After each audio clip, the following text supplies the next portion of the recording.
Sahana vavatu Sahanau bhunaktu Saha viryam karavavahai Tejasvinavadhitamastu Ma vidvishavahai Om Shantihi Shantihi Shantihi.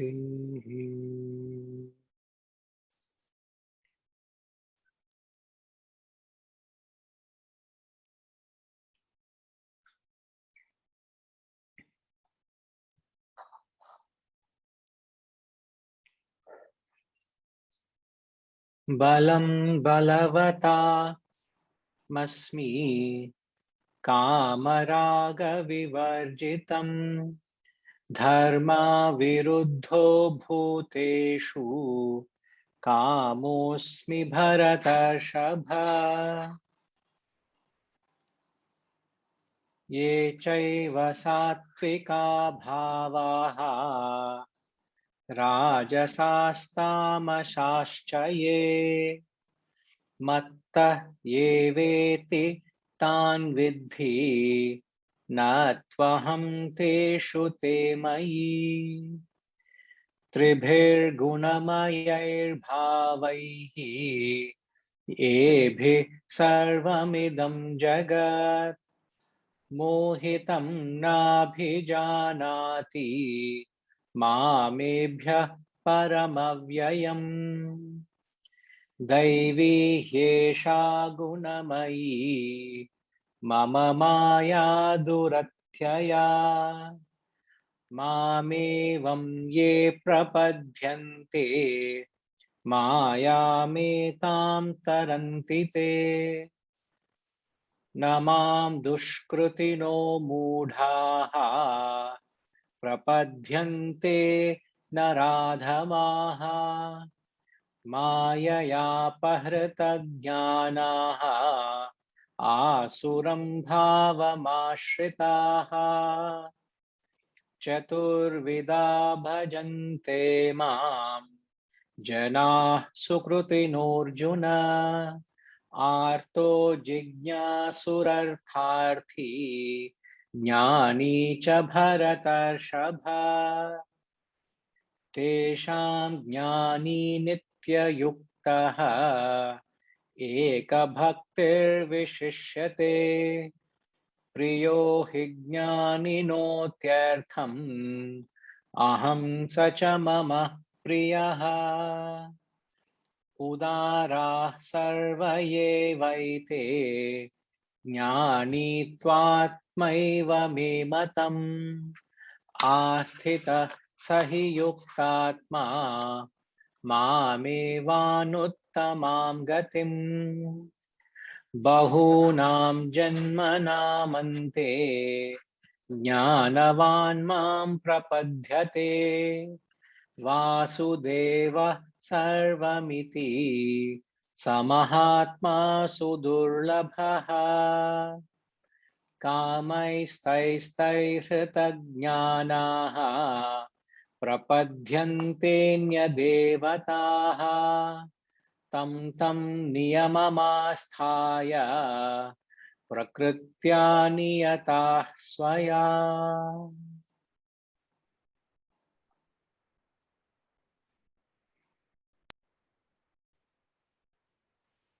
Hari Om. Namaskaram to everyone.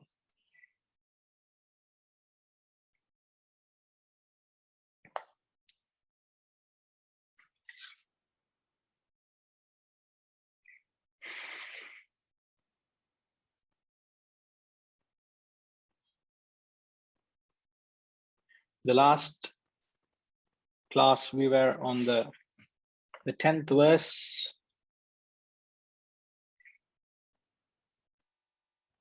Bijam mam sarvabhutanam vidhi partha sanatanam. I'm not going to get into that, but He said, know me as the eternal seed of all beings. Sanatanam Bijam. And then the later half of the verse, he says, I am the intelligence of the intelligent. And then Tejasvi. Tejaha. I am the splendor. Tejasvinamo. I am the splendor of the splendid. Tejaha is said to be a spiritual radiance which one radiates or expresses as they go about unfolding or unveiling their self.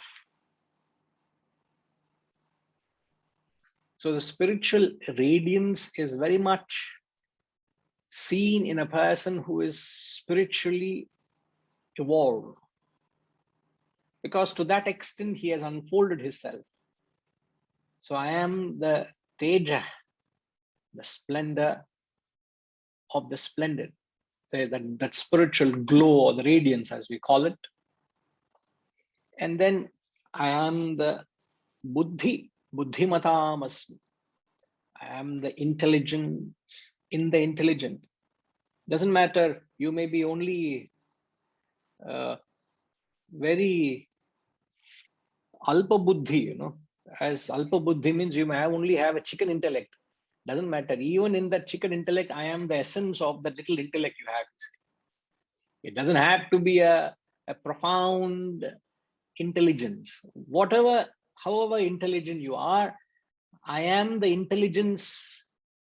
I am that quotient of that intelligent, which only saying that I am the essence, I am the quintessence, I am the essential aspect in you. Again, he's only continuing his enumerations where all you can identify with. Okay, let's move on. We'll take up verse 11.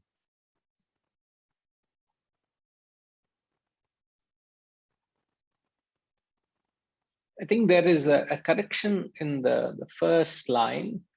It should read Balam Balavatam Asmi. Asmi means I am. So guys, let me just take a note that correction has to be made. Okay.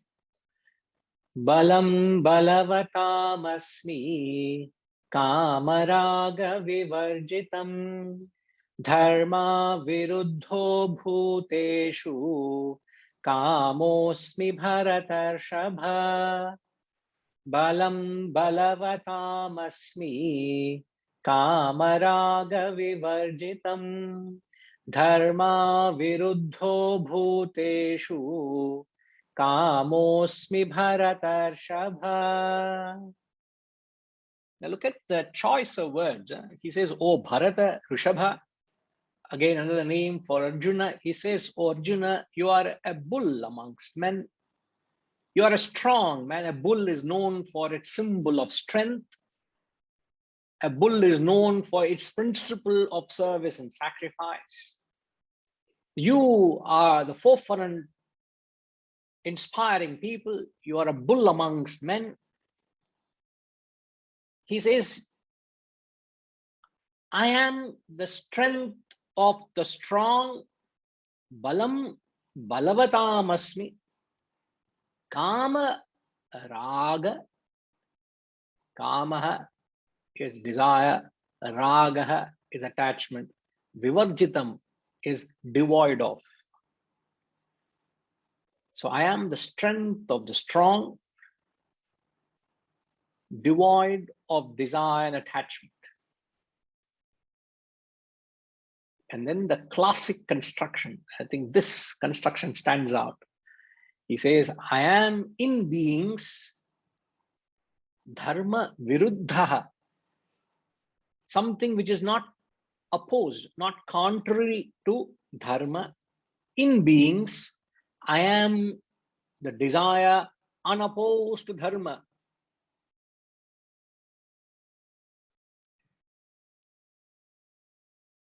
Kama asmi. I am the desire, not contrary, not opposed to dharma. Dharma is that which is prescribed in the Vedas, Arjuna. So he is, in fact, he's only giving two descriptions in this verse. So first he says, I am the strength of the strong, devoid of kama and raga. I am the desire unopposed to dharma in all beings. Arjuna, that's what he's saying here. The strength, firstly, the strength without desire and attachment.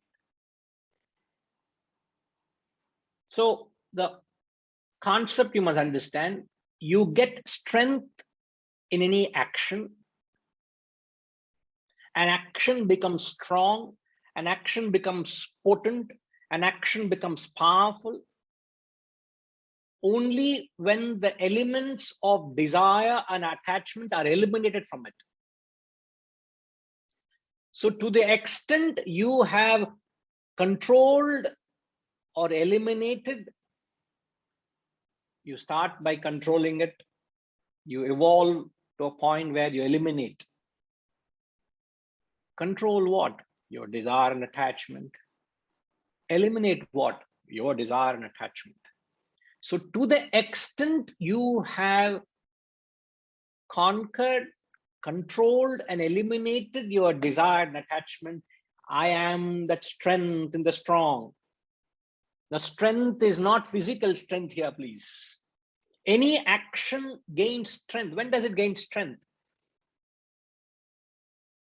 An action gains strength when it is opposed to desire. He doesn't put it that way. It is my way of describing, of explaining. He just says devoid of desire and attachment. So your actions gain strength when it is opposed to desire. Now the question is, when are your actions opposed to desire? When your actions, so the question is, what is opposed to desire?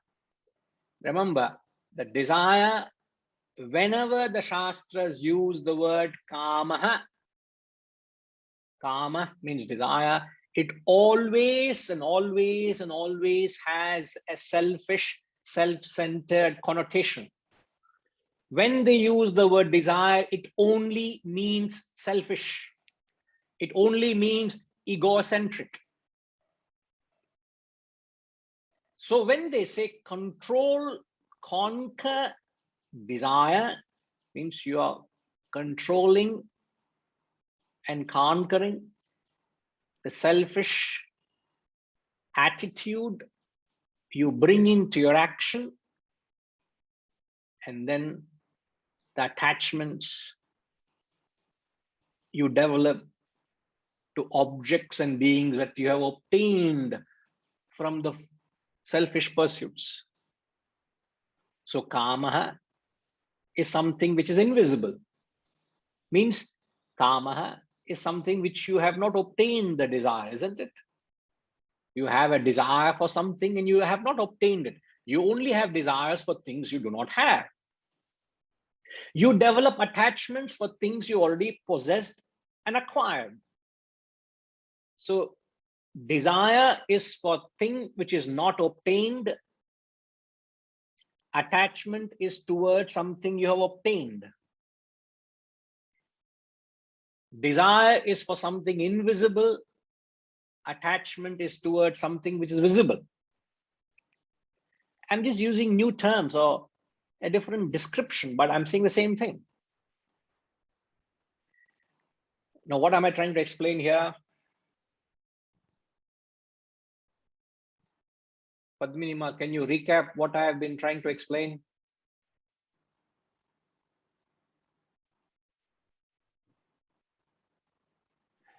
In action, it gains strength only when it is devoid of desire and attachment. So desire is something that you have for something which you don't possess, and attachment is towards something that which you already have. So devoid of karma and attachment means devoid of any desire for anything that you wish to have, and also getting detached with things that you already have. Pure, what shall I say? No, you said it all. So I'm okay. Yeah. You have actually captured succinctly what I wanted to recapture. Only element which is again being reiterated, whenever the Shastras use the word kama, it is a the selfishness in the desire. It is selfishness, right? Attachment is the products of your selfish relationship with the object of desire. See, when you have a selfish desire and when you pursue your desire, you obtain the fruits of such actions, you develop an attachment to that object. So if you have an unselfish desire, there are less chances you develop an attachment. That's what it's suggesting. And if your actions are selfless, there is no attachment at all. You are truly detached. So selfishness and attachment go hand in hand. Unselfishness and detachment, and selflessness and complete detachment. This is the extreme opposite. You evolve into that state. Now, the question was, what is it that we say it is opposed to desire? Because when you have this element of desire and attachment in an action, you lose strength, isn't it? Am I all making sense? When there is selfishness, and the beauty of it is, you will not know your selfishness, how selfish you are. Your selfishness is very evident by others, because you are so involved in your selfishness, you cannot identify your own imperfections and shortcomings, but others very quickly, because they're very objective to you, so they just pick it up. Oh, look at that, how selfish he is, how unconcerned he is, how attached he is. It's very evident. You would not know. So you got to be very receptive. Any knowledge that comes your way, you got to grapple it. Anybody gives some advice, no person worth any knowledge would spend time in analyzing your personality, wasting their time. Even if at all somebody spends time analyzing your personality and giving you a piece of advice, don't resist it, grapple it. A wise man is just concerned of himself. He's not bothered in wasting his time on others, because he wants to uplift himself.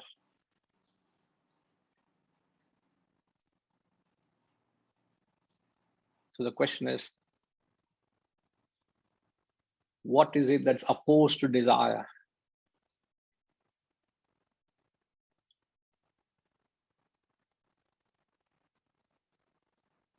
I've already spelled it out. In fact, you will have to draw that word from the little explanation we gave. What is opposed to desire, which gives strength to your action? In connection to that, obviously, we're only discussing that. Let me ask Venkatramji.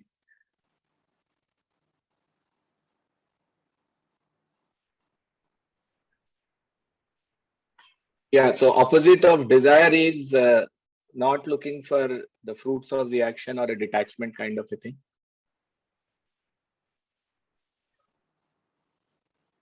Not looking at the outcome.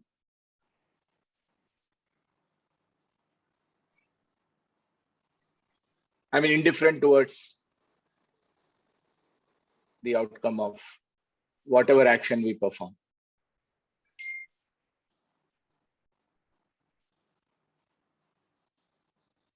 Any further?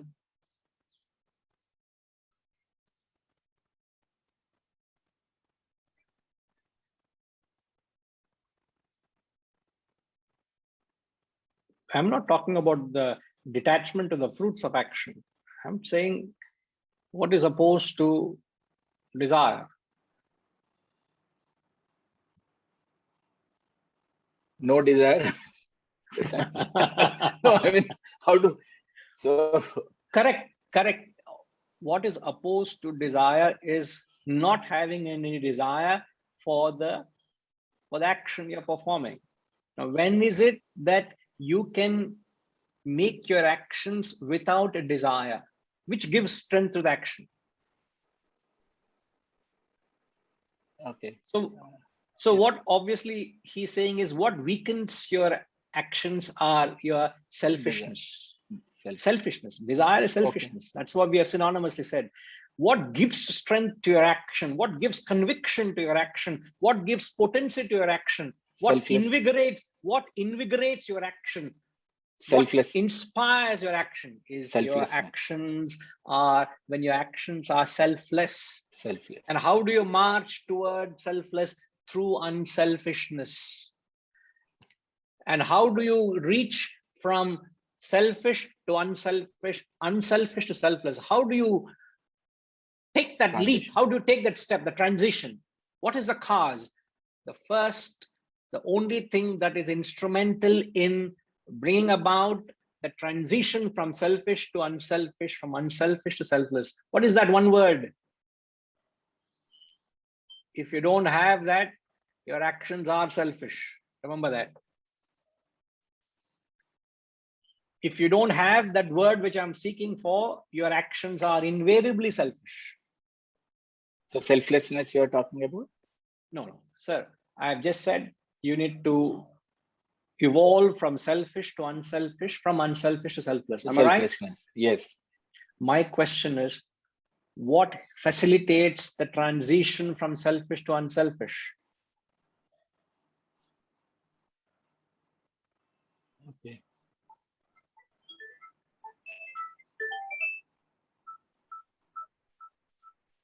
Our attachment? No, it's not attachment. All right, I will leave it at that, Venkatramji. Yes. What is that one word? Yes, Sitaramji.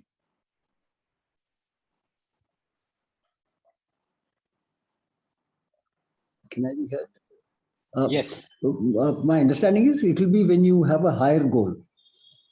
So it's not a goal for yourself. So if you don't have a goal for yourself, it is selfless. But when you want to go beyond that, when you're doing it for somebody else, for a higher goal, so that will give you strength to your actions. Correct. So what helps you to rise beyond selfish to unselfish is to have a goal. Yeah. And a goal means the definition is it has to be unselfish. The moment if there's anything, if you think what is in it for me, the moment if you do anything, if Sitaramji thinks what is in it for me in that action, it spoils it, it destroys it, isn't it? So the accent is to take out that selfishness from the action. And when the action gets rid of its element of selfishness, he says, you become strong. And there, and in the Gita, wonderful Sitaramji, I read that note there. I said, yes, you got it right. No? So in the Gita elsewhere, he says, in this, there is no loss of energy. In the 3rd chapter, if I'm not wrong, he says, in this, there is no loss of energy. Means the actions don't tire you because there's all the energy. Means when you work for a higher cause, your actions gain momentum. Your actions are inspirational. there is an initiation to work. There is a drive, an inner drive to work. Opposite of that is selfish actions are monotonous. The moment there is a monotony, it is because of your selfishness. Your actions become tiresome. Your action becomes boredom. Then you need something else to drive you to work. And what is it that the corporate industry throws at you? The corporate industry is throwing all incentives and perks and applauds and promotions and whatnot to get you to work. But once you're inspired by the cause, you don't need any applauds, you don't need any appreciation, you don't need any incentives. Work itself is inspiring. Then you get the strength. And that is what I believe the Lord is trying to communicate. That how do you see, it's very easy to explain, but how do you convert into an application? How do you make it a sadhana? The effort we are spending in this is trying to understand how to give it an applicability. So how to make your whatever actions you're doing, if you take out that selfish element from that action, your actions become strong. So in fact, you get that strength because you are practicing tapas. The moment you drop that tapas element in your action, it's gone. So what gives you strength in effect is tapas.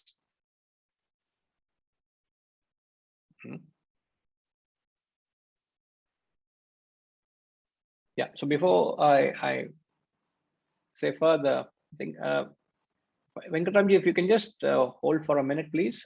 Yeah, Sidhuji.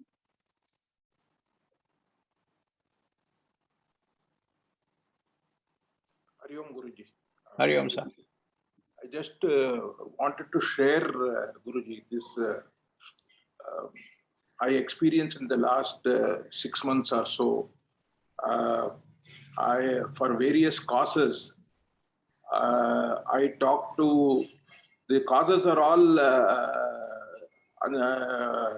seva, that is during COVID and post-COVID, for different causes. When I talk to some donors for raising fund, where I have zero link to those projects. I just heard of them and I was inspired. It is a good cause, and I just conveyed to some known friends and donors overseas in India, and all of them instantly agreed to give payment. They didn't even want to know details. They don't want even someone to acknowledge them or phone back or this thing. They said that that was for during COVID and even post-COVID. So I could raise almost a crore of rupees in days without zero effort. It is only phone call. On the other hand, to the same people, wherever I am linked, when I had to suggest, I had to explain, and I was feeling little uncomfortable even talking to them or all, although it is unselfish causes. But here I was very, very comfortable and very natural, and it all, I had zero energy waste, nothing. I didn't spend, it's only phone calls.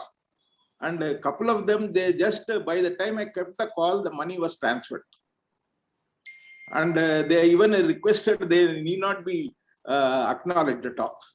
Sir, from now on, I will not meet you in person. I'll only talk on phone to you, sir. And I'm just sharing this very much, endorses this sloka. Yeah, absolutely. No.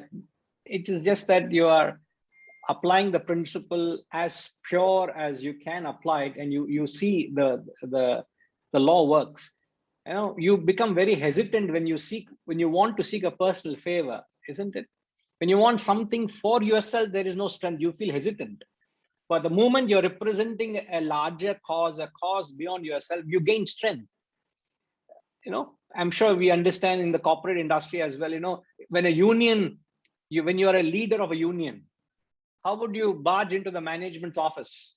But when you're wanting to go to the management to seek a personal favor, you are hesitant. You're asking the secretary, is the boss in a good mood? Can I go and send in my application now? Is he going to approve? How is he, you're asking for a favor for yourself. You want to go 10 days a holiday with your family and you need that approval from your boss. Asking a favor for yourself, you are hesitant. The moment you're representing a union, I don't care whether the boss is in a meeting or not. You will knock at the door and say, you better take care of our demands. Where does he get the strength from? The same fellow, because he has the backing of a larger interest. He's not thinking of himself. So the principles are very much there for us to apply it and see it. So what you say, not that this text needs a testimony, but it is just an assurance for us to embark on this journey with a greater fervor, isn't it, Setuji? Yeah, no, really, it's always inspiring when you see that these truths are experimented and how it speaks for itself, isn't it? Very true. Thank you, Setuji. Right, sir. Sitaramji. I just want to share something on similar lines to what Mr. Setu mentioned. As you know, for our school, we are collecting funds, and for every kilometer that is cycled, the RBL Bank gives 10 rupees per kilometer. So they set a target that in 3 days you need to do 125 kilometers of cycling in 2 lots. And normally I do along with Harish maybe about 30 kilometers, 35. But when this target was put, I said, this is almost double what I do or triple what I do. I said, let me see if I can do that.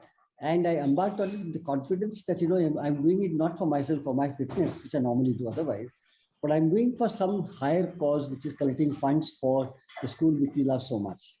And I could do about 70 kilometers in extremely good time. And I felt quite not very tired at the end of it. And I think all the time I was only keeping in focus the fact that I'm collecting it, doing this for somebody else and not for my personal thing. And it did help. So I certainly share what I can empathize with what you just mentioned, that when you do for actions, when you do for a higher cause, gives that action more strength. Absolutely. No. Very, very heartening and inspiring to hear that, Sitaramji. But can we just imagine if we all conceive the goal of self-realization, what would be the energy? What would be that's the highest goal we're talking about, So it's just not pulling some resources. It's not just trying to, I'm not demeaning anything here, but I'm trying to say as the goal gets loftier, there would be a far greater inspiration. And the loftier the goal, the fewer you are. How many people will be able to come along with you to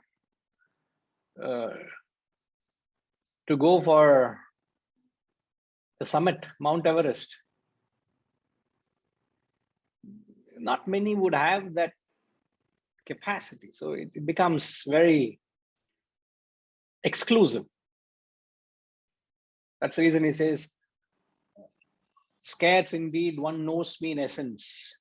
So how many people aspire to reach that self-realization is a rarity, right? Okay, wonderful, Sitaramji. Yeah, Venkatramji. No, Guruji, I was just trying to substantiate what you were saying. Corporate world has also realized that material incentives and all would only do that much.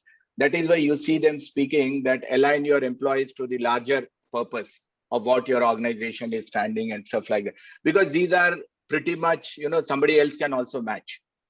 I mean, what you are giving, probably somebody would match more and all. And what you said, inspiration, that is exactly what everybody is trying to, engage their employees to, because these material benefits are now easily matchable by everyone. They are no longer differentiators. So basically this particular shloka, what you are saying is actually true even in corporate world in some form or the other. That is a message which all of us also we keep. That is the only way you have to keep your employees engaged to the larger purpose. Here we are saying higher goal, but to the larger purpose. So that's, I just wanted to substantiate what you are saying. Absolutely. Now the principles can be different, isn't it? These are the fundamental principles. Absolutely right. So you gain the strength from doing tapas. There's a beautiful story of a lady, of a pativrata, She was married to a Swami, and she and her saint husband were living in the woods, deep in the woods. And she was so devoted to the husband, she would go into the jungle, get the wood, prepare the food, take care of the little hut they had, and and she was very happy because she was devoted to her husband. One day, she was as usual. She went to the waterfront to get a pail of water for the family's needs, and she suddenly realized that she was being watched. She didn't look back. She picked up that pail of water and slowly started walking towards the direction of her house, the hut. And she realized that there was someone who was following. It's not the wild animals, but there was someone on a horseback. In fact, that person was none other than the prince, the young prince who was on a hunt. And he got so deep into the woods, he got lost, and suddenly he saw this young, charming lady. He started admiring her. And he wanted to come close to her, introduce herself. And he didn't have any negative intent. But the lady, who noticed that somebody was coming close, she just started walking away. As the prince came closer to her, she picked up pace. She started briskly walking. The prince soon caught up with her, was getting very close to her. She was feeling uncomfortable. She started running. It was not difficult for the prince to catch up because he was on horseback. She couldn't run with the pail on her head. She dropped it and she started running. She ran and ran and ran. And she got exhausted and she fainted. What the prince did, he got a little bit of water and he brought her back to consciousness. The story goes, the moment her sight fell on the prince was burned to ashes. Instantly he was burned to ashes.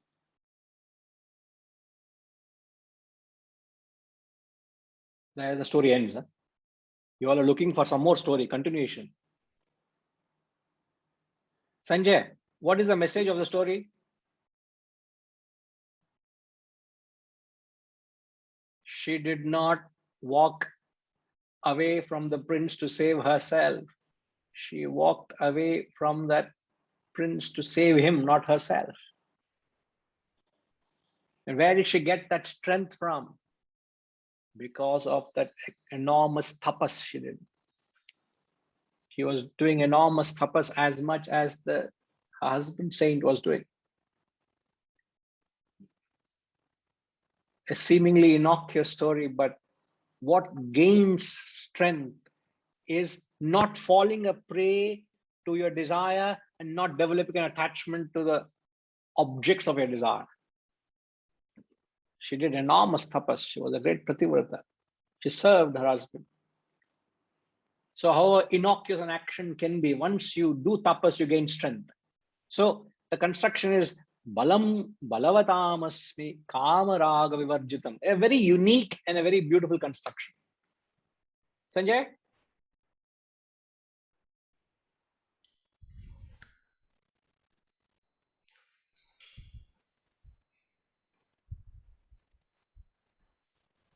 All okay? Yes. You got the gist of the story, no? Honestly, I didn't get the gist of that last story. I knew you would not. You would say that. Hmm. Who got the gist of the story? I think Ramji has got the gist of the story. He's laughing. He's smiling. The moment somebody smiles, that means they've got it. So Sanjay ji, you'll hear from Ramji now. Namaste, Guruji. No, I was just thinking that I'm happy that there are not many such women nowadays. Otherwise, so many people would have got burnt. So,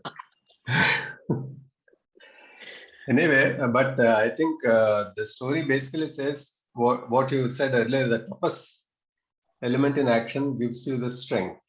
And I think that is what you are referring to, that when you are in the mode of tapas, you gain strength, you gain internal strength. And when we hear of stories of the munis or muni patnis and all of them exercising that power of either giving a shap or doing something, burning somebody like this, all those things come out of that strength which people gained through tapas.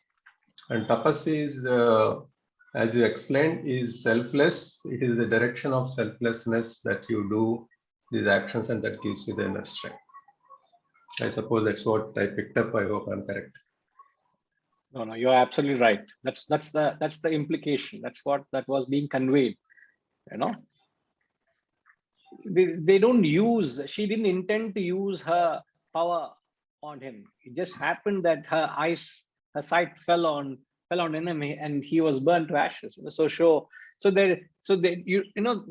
beauty of it is, the real people who have strength, they don't showcase their strength. They don't use their strength.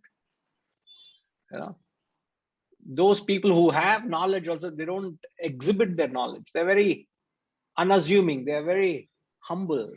They don't. As they say, as Shakespeare says, be rich, not gaudy. You don't have to have an ostentatious display of all what you have. You can be rich, but don't display that, isn't it? So in that sense, the real strength one gets is from living a life of tapas. And tapas, what is tapas? As you know, tapas is avoiding dissipation of energy into unproductive channels. And what is unproductive here, Ramji? The unproductive here would be?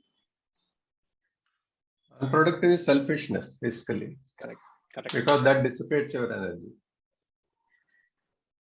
That's what it is. So when you dissipate your energy towards your own selfish purposes, your actions don't gain that strength. They lack that sanctity, purity. As you had commented earlier, it lacks dharma. Yeah. Isn't it? All right. Okay, Sanjay? Right. Perfect. Thank you, Ramji. So moving on, then he says, dharma viruddha bhuteshu kamaha. Now, one can't be as blunt and as obvious and as contradictory as these great men. In the first half of the verse, he says, I am devoid of desire. The next half, he says, I am desire. You notice it? Gayatri Ma, can I have the translation, please? Same verse. I am desire, which is not contrary to dharma. Obviously, it's qualified. So if you read the first half, he says, I am devoid of desire and attachment. And then he says, I am the desire unopposed to dharma.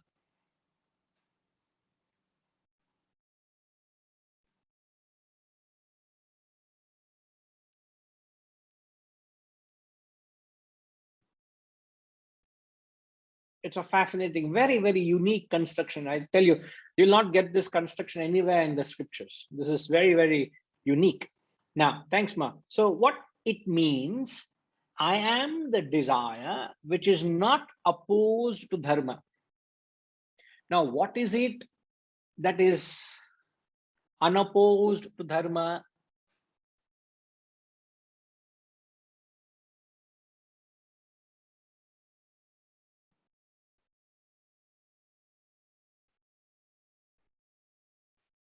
Okay, let me build the thought.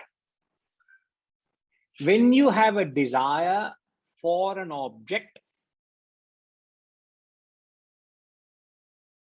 the desire for object is qualified by the object. Isn't it? I have a desire for something. The desire is qualified by the object of desire. So if you have a desire for an object, such a desire is opposed to dharma.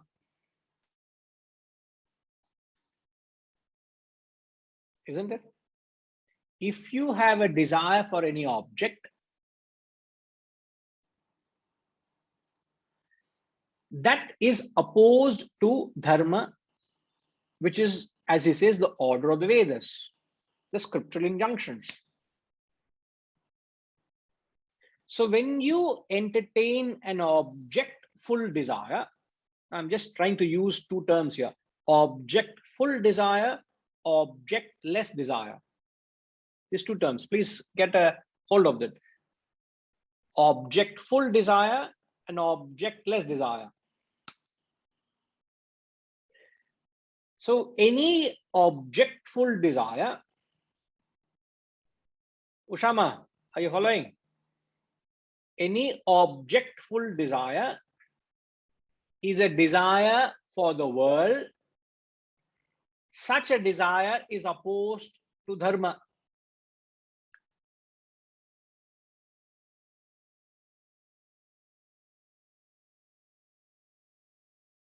But if you entertain an objectless desire,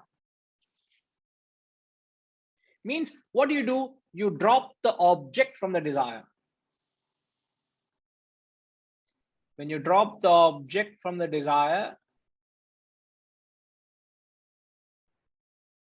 such a desire is unopposed to dharma. Not contrary to dharma. Objectless desire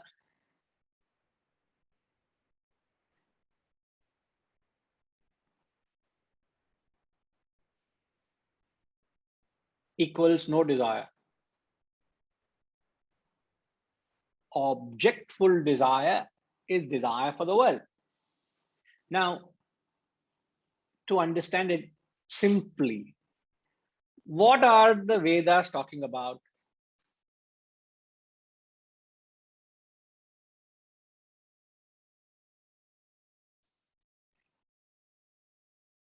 What is the essence of the Vedas? Ushama, what is the essence of the Vedas? Is having an objectless desire, that is selflessness, Guruji.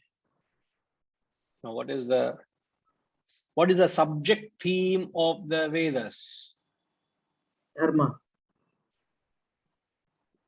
Any other word? What is the subject matter which the Vedas are talking about? The right way of leading your life, or no, the higher purpose of reaching the self.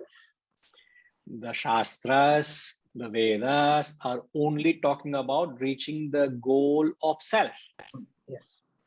And the highest truth the Shastras say is Brahma Satyam, isn't it? Yes. Yes. Brahman alone is real, isn't it? Yes. So yes.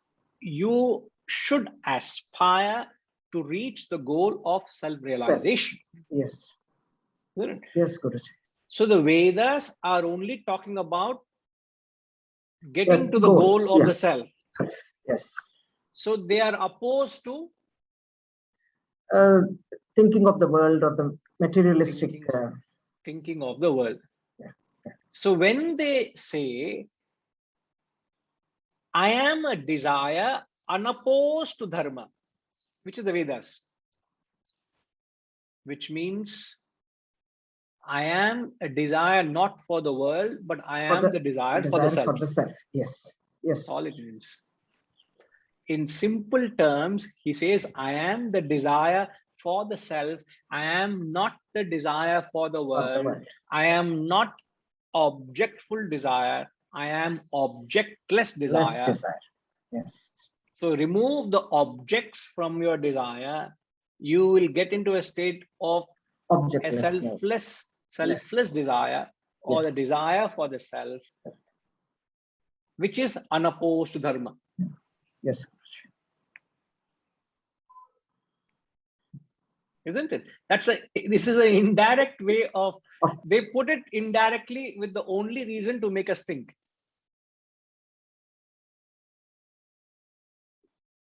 Now I want to ask Vasantama to briefly capture what we have said on this element. How have you understood this, Ma?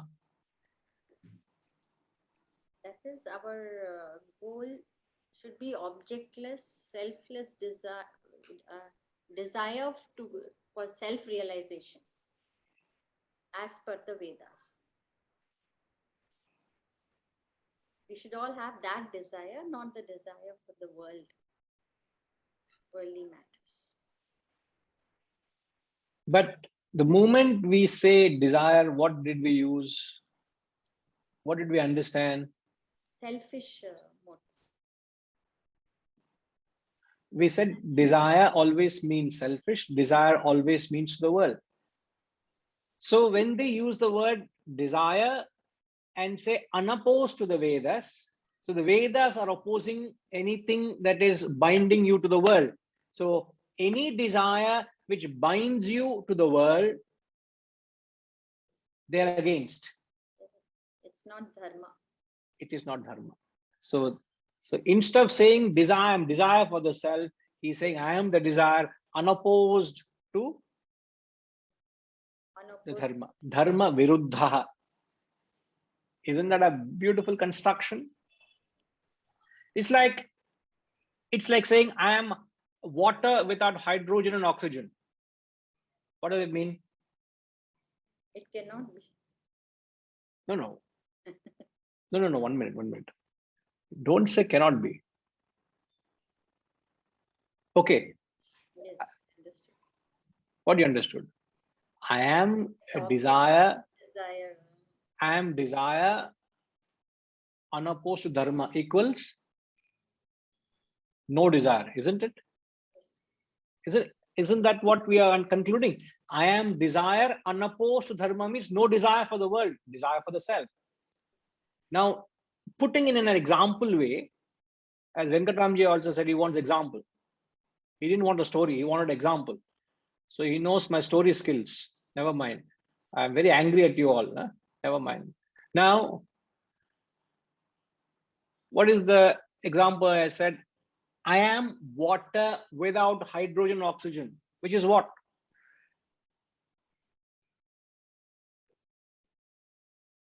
I am nothing. There is no water at all. Because water is a combination of hydrogen and oxygen. You take away hydrogen and oxygen, there's no water, isn't it? So when it's like saying, I am a snake without poison. What am I? Not a snake. Huh? No. Not the rope. If I am a snake without poison, it's just a toy snake. It is no real snake. There is no. You have taken out the essence out of it, isn't it?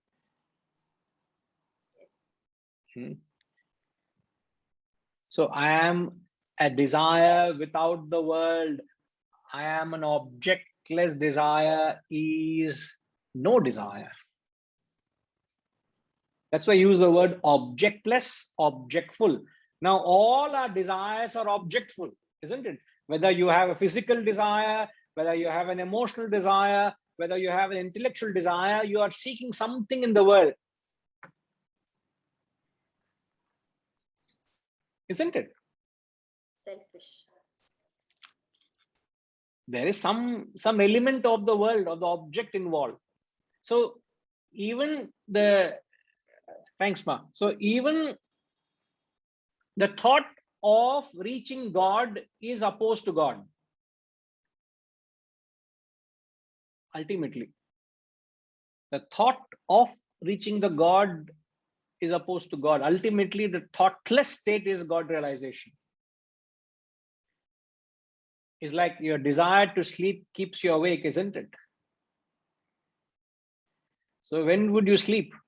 Only when you get rid of the desire to sleep. When that last anxiety to sleep drops, that's when you sleep. You would not know when you actually stepped. But as long as that anxiety to sleep, you're tired, you want to sleep, but you're active, you will never sleep. Similarly, the very desire to realize itself is an obstruction, an impediment.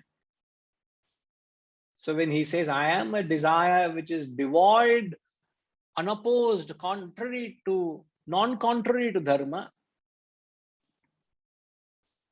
means I'm upholding dharma, I'm upholding the Vedas, which is the self, which is I have no desire.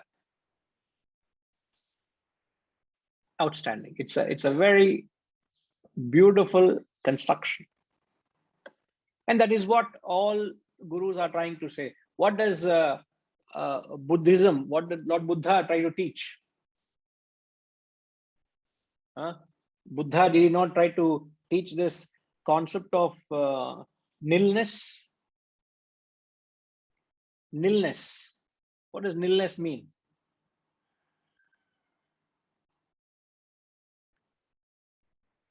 You all understand what the term means?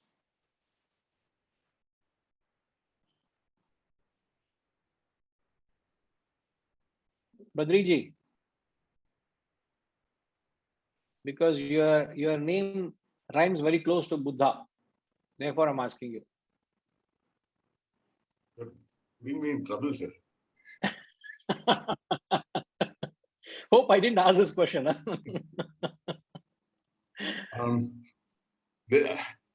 I know very little of Buddhism. I mean, not that I know too much of Hinduism, but I know very little of Buddhism. But there is a term called shunyata that they talk about, which is what I think you're describing as nilness, which is correct. Which is complete effacement of the ego, I think. I mean, I could be wrong, but that's the way I would interpret complete, not really the ego here, but you could say so broadly, but complete nullification, effacing your mind, which is also known as amani bhava, mindlessness, isn't it? Nilness is the same as mindlessness, as no mind. Yes. So when I empty the mind of thoughts, where would I reach? I would reach the stage of self-realization, yeah, which is fullness. Yeah, they don't recognize anything like a Brahman or a soul. In fact, this is a question I asked the Dalai Lama when I met him. Okay, can I say that story? Yeah, considering how the story has gone so far, I think you can add a new flavor to the story, sir, please. Yeah, so what I asked him, Buddhism also, like Hinduism, believes in rebirth. But I said that for Hinduism, there is an anchor, which, for instance, we say that vasanas that we acquire get, transferred to the next birth. Okay. So there has to be some continuity in Hinduism, recognizes Brahman, Atman as that which always exists, which never go. I mean, there is always the Brahman. Okay.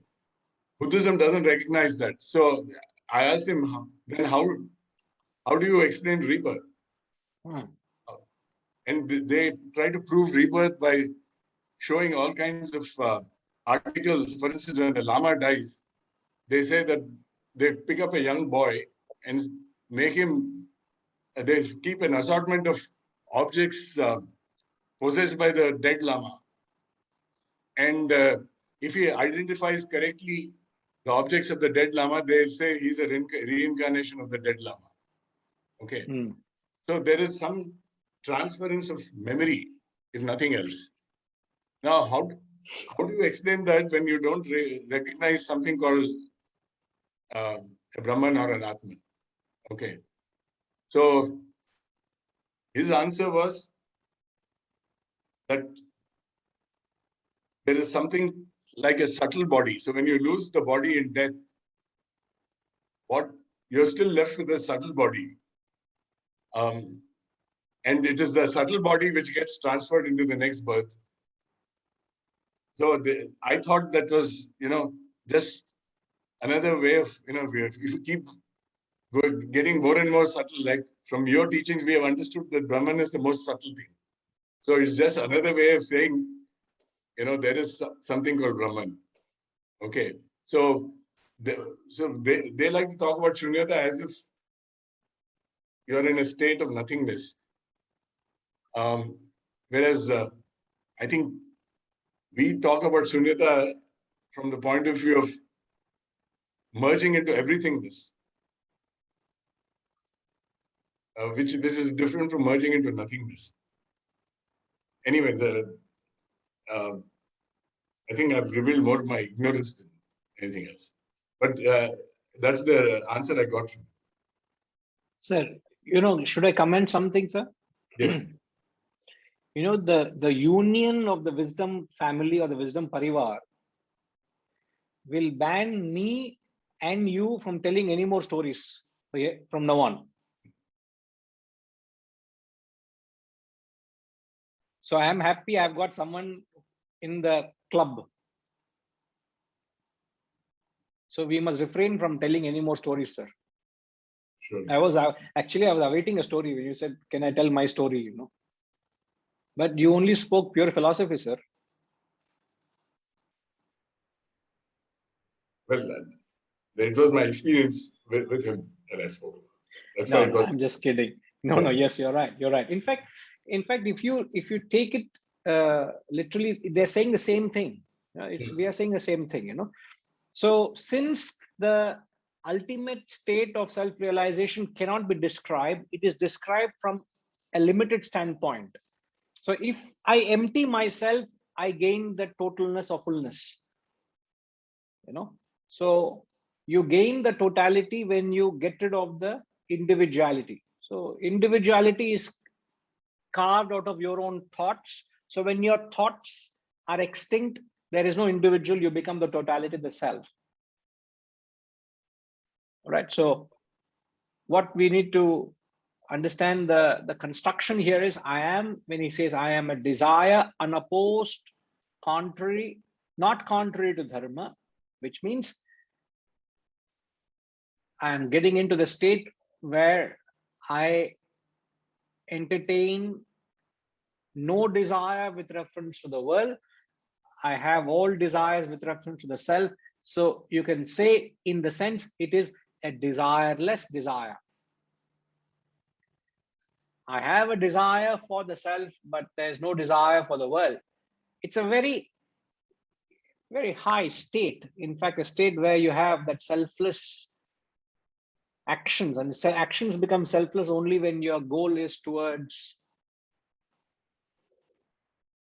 Brahman or God realization. All right.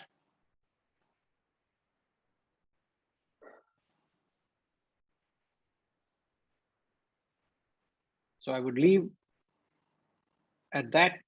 We'll take one more verse. We'll take up verse 12, please.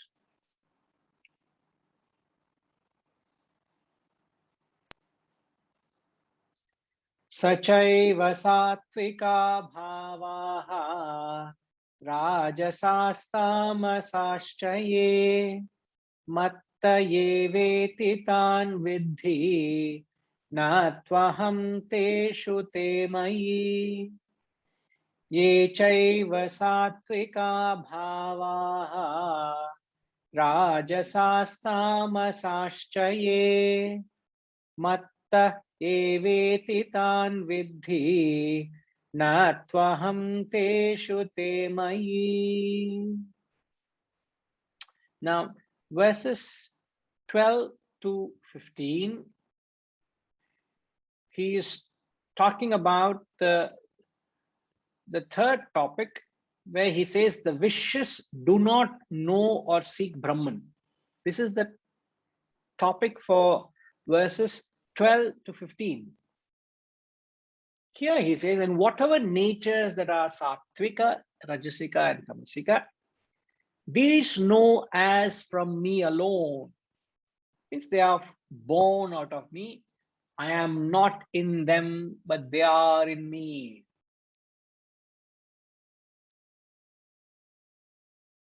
Brahman is saying, I am in these, but they are not in me.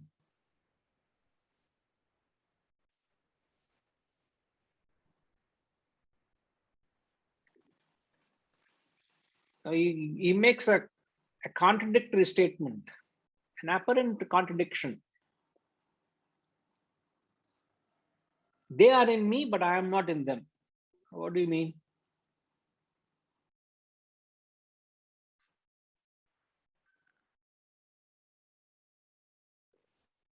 Going by the standard examples we take,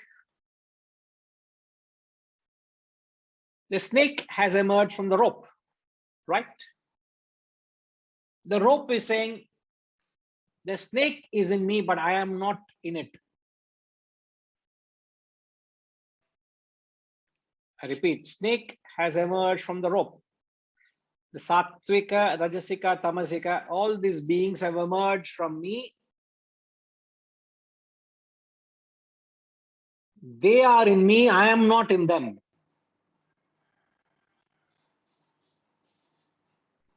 आशामा समझ रहे हैं? भाव है ना वो तो, हाँ जी, भाव, the illusion, no, we are not talking of illusion here. He's talking about the various natures of people, Yeah, all the gunas, you know, yeah, all the gunas. He says they have emerged from me. me. They are in me, but I am not in them. Correct. Brahman is saying I am not in it. And the Yeah. example you have taken is the rope and the snake.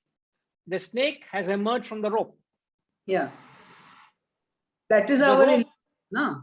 No. Don't talk of illusion. We're not talking of the illusion here. What we are talking is these sattva, rajas, tamas have emerged from Brahman, he says. They all come from me alone. I am not in them. They are in me. Now, how are we to understand that? I'm taking an example. I've taken an example of the rope and the snake. The rope, so the snake has emerged from the rope, right?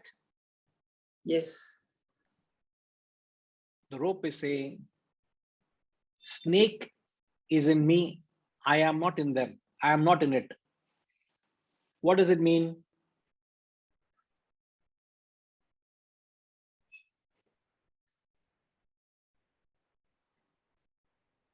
What it means is a simple statement. The qualities of the rope are in the snake.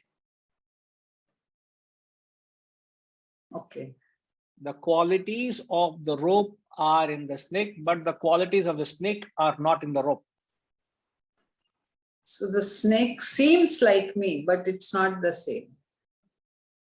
Correct. You can say so.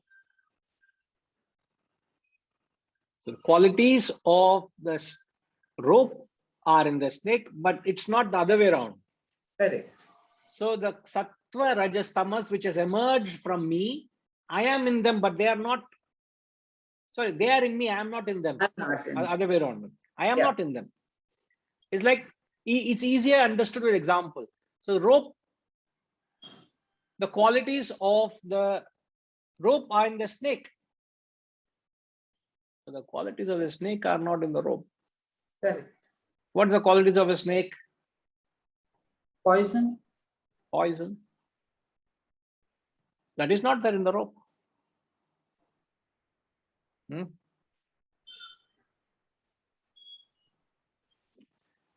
The waves have emerged from the ocean. Thanks, Ashama.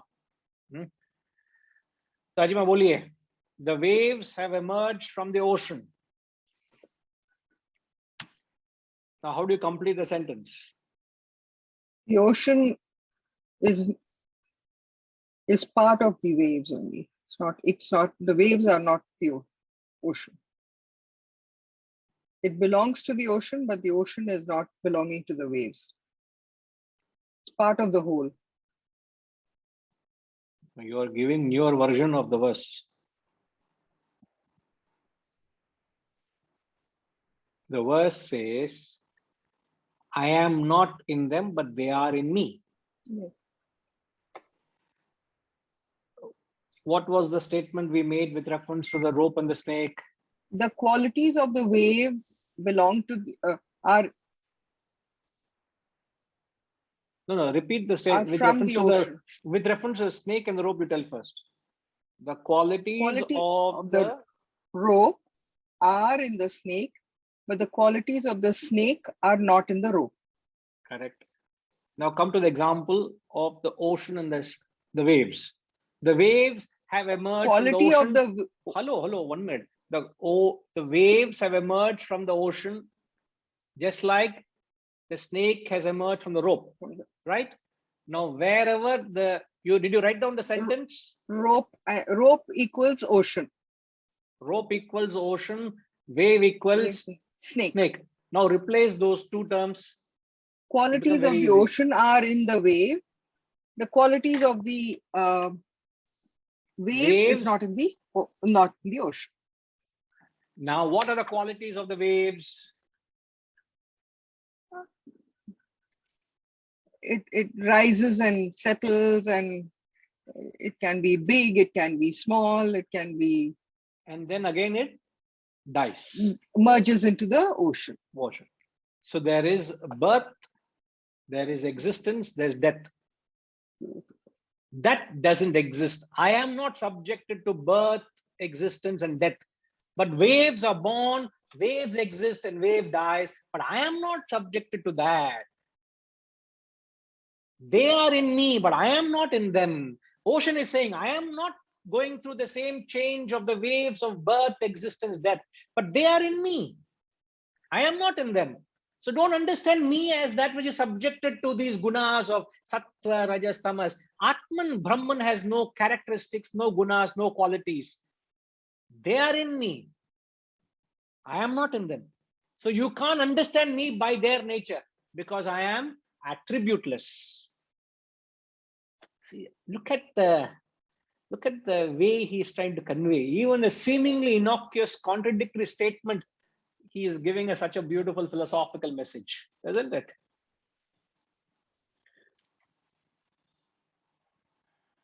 Now, one more example I'll take. Sanjay, I asked you this example, okay?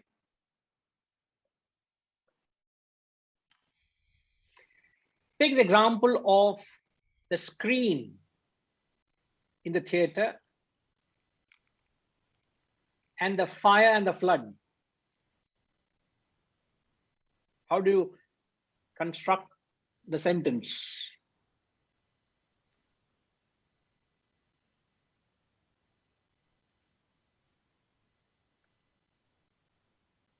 Go by the examples we have taken earlier. So how would you classify the screen? The white screen in the theater is the white screen in the theater is the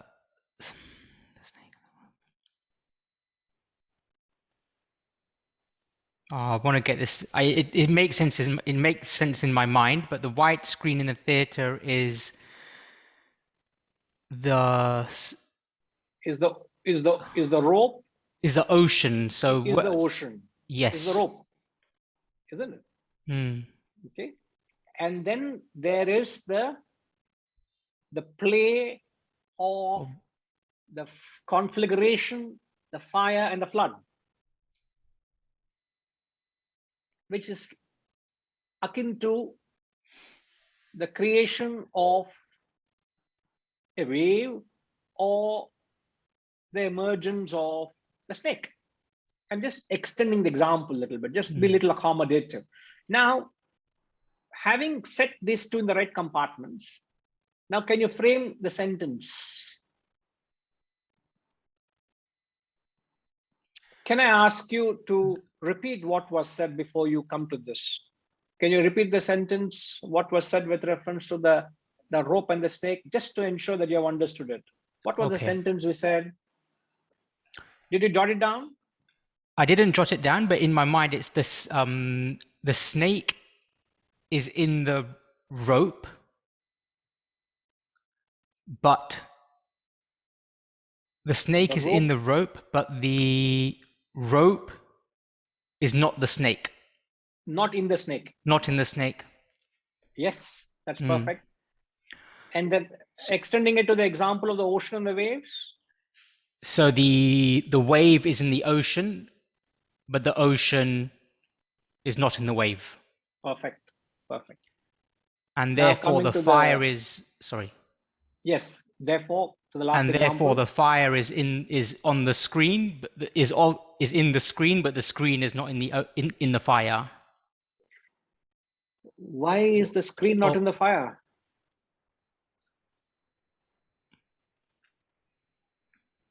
Because if the screen is in the fire, there is no screen, it will be burnt, isn't it? Yeah, the screen is beyond the fire. Yeah, there is no screen. So the fire is in the screen, but screen is not in the fire. The screen is not in the floods. There could be a huge conflagration, but the screen is not burnt. There can be a torrential downpour, but the screen doesn't get wet. But yet you cannot see the fire or the flood without the screen. Yes. They are in me, I am not in them.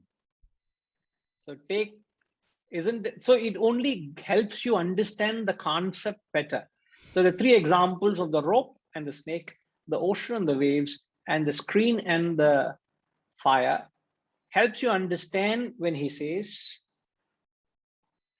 Gayatri, I just share the verse again just once, please. So Sanjay, you can read the translation and then you'll be able to seal the understanding.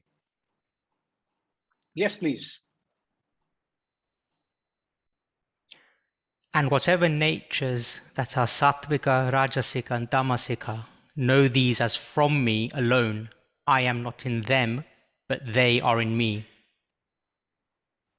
Which means? So the meaning that I'm getting from this is that we understand, sorry if I'm taking this in the wrong direction, but the way that it's into me is we understand God by attributes. So we understand God by attributes, but God is not those attributes. God is beyond those attributes. Correct. But where do these attributes come from? He says, they come from me. They come from me, yes. Come from me. Because I am the origin of everything. So, but don't define me by that. No. Sorry, Guru. This is really it's coming to me nicely, because one thing that's been in my mind a lot recently is something else I've read from actually the Swaminarayan books that I'm reading, and something happens where there's this story of Brahman, and then above Brahman is Para Brahman, Paramatman. And I found that quite interesting, because it's saying we can only we understand God by bringing him to this world, into our mind. We put attributions onto God, but know that I am that, fine, but I am also beyond that. Our mind always limits God. It has to categorize him in some way that we can understand him and bring him into our world. But we have to understand that we've done that. We have attributed these things onto God, but God is that to allow us to understand him, but God is also beyond that. Correct. Absolutely right. So ultimately God is beyond name and form. You can't give a name and a form and a character and an attribute. So God is attributeless, as you rightly, succinctly, beautifully summarized. Yes, your understanding is apt and perfect. But for our convenience, we have used various terms and concepts, but there's only one God. It's not that God is superlative. There's only one description of the unknown. You may describe in many ways, but there's only one truth, right? Perfect. Right. Great, Sanjay. So, and then rightly, Setuji also brings the example of the desert and the mirage. I don't know, it's going to help you understand the concept better or confuse you. Setuji, complete that statement, sir. Since you use example. Yeah. Mirage emerges from desert, but desert doesn't belong to mirage. Desert is not in mirage. Doesn't it? It's a substratum on which mirage emerges. So the sentence would be, the mirage exists. The qualities of the mirage is out of desert. Took birth from mirage, but minus mirage took birth from desert. Correct. So minus desert, it is not there. Without the desert, not there. So desert is substratum. So the sentence would be, the qualities of the desert are in the mirage, but the qualities of the mirage are not in the desert. Because mirage is water and there's no water in the desert. It's dry, hot sand, isn't it? And the last example, 4 has been given, 5th example. The ghost has emerged from the post.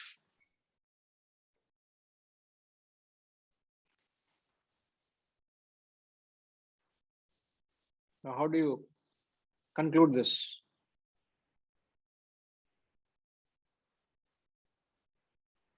The post says the ghost is in me, but I am not in it.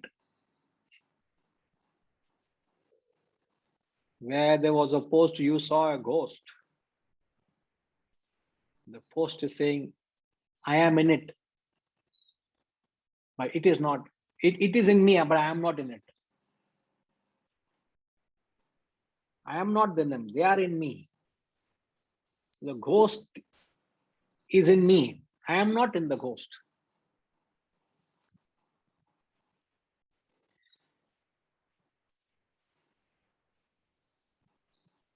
So all this is only to stretch your intellect so that you exercise it, and end of the day, you develop the necessary clarity. Annapurnama has become very, very poetic. The fruits and flowers are from the tree, but it's not the tree in totality. So I bow down to your wisdom, but please think over it. Please reflect on these examples so that you can consolidate the understanding. All right. We'll come back. Om Purnamada Purnamidam Purnat Purnamudachyate Purnasya Purnamadaya Purnamevavashishyate. Om Shanti Shanti Shanti. Harihi Om. Shri Gurubhyo Namaha. Harihi Om.